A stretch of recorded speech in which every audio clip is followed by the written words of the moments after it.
Corrupción en Jujuy. Denuncias públicas que no llegan a tribunales.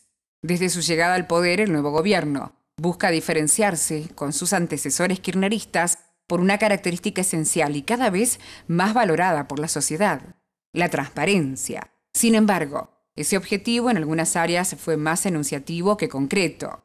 El Ministerio de Infraestructura y Planificación es un ejemplo de ello. Muchos de los que integran hoy el Poder Ejecutivo supieron denunciar desde su antiguo rol de opositores a la obra pública como el nicho de corrupción más grande del kirchnerismo.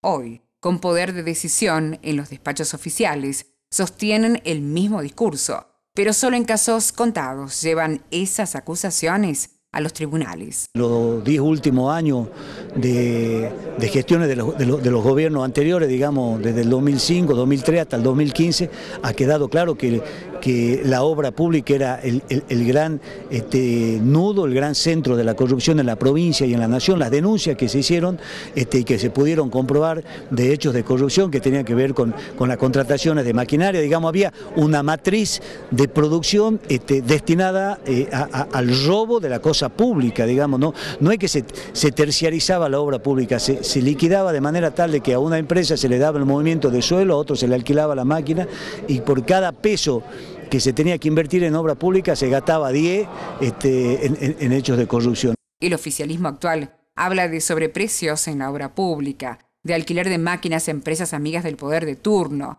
dando a entender que se trató de sociedades armadas a las apuradas y con el solo objetivo de quedarse con una licitación arreglada de antemano. Se dice que hubo mesas de dinero montadas en torno a la obra pública local.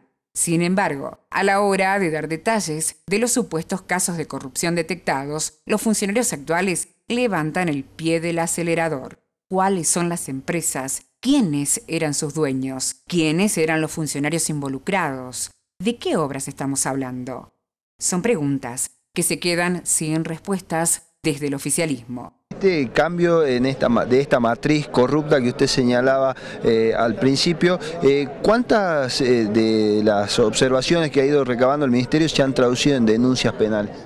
Bueno, digamos, hay denuncias penales que muchas veces ya se hicieron públicas, que son el caso, por ejemplo, de las obras que se pagaban y se contrataban, en algunos casos se pagaban, en otras no, pero eran obras que no se ejecutaban, digamos, denunciado obras de ripiado que figuraban sobre calles que estaban pavimentadas. Todo eso ha pasado a la Fiscalía Anticorrupción, hoy están en los tribunales en la órbita penal.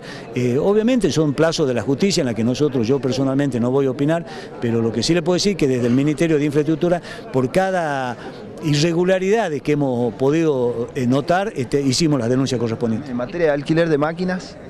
También lo mismo, digamos, lo que pasa es que es muy difícil comprobar, después de haber pasado el tiempo, digamos, cuando alquilas máquinas para el movimiento de sueldo, poder decir si realmente lo que se ha facturado era lo que correspondía. Lo que sí podemos decir que a partir del 10 de diciembre del 2015, el alquiler de maquinaria, porque al principio tuvimos que contratar maquinaria hasta que podemos lograr la compra de maquinarias de vialidad, se hicieron a través de un decreto en donde establecíamos el monto por cada características particulares de la máquina o de los equipos que contratábamos. Nuevamente la sociedad observa. El énfasis para denunciar a Milagro Sala y a los integrantes de las organizaciones sociales desaparece cuando las sospechas de corrupción aparecen sobre el resto de la obra pública. Célebres ministros y secretarios del falnarismo pasaron por la gestión sin explicar demasiado sobre su desempeño en la época en la que, según el ex gobernador, hoy imputado por asociación ilícita junto a Milagro Sala, llegó a Jujuy la mayor cantidad de recursos de toda su historia.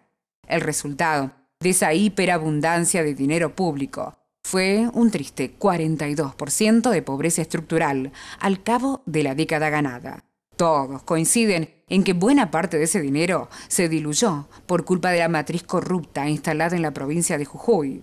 Pero quienes se supone conocieron los pormenores del descalabro miran para otro lado a la hora de abandonar el discurso y traducir en denuncias concretas el eterno latiguillo de la corrupción.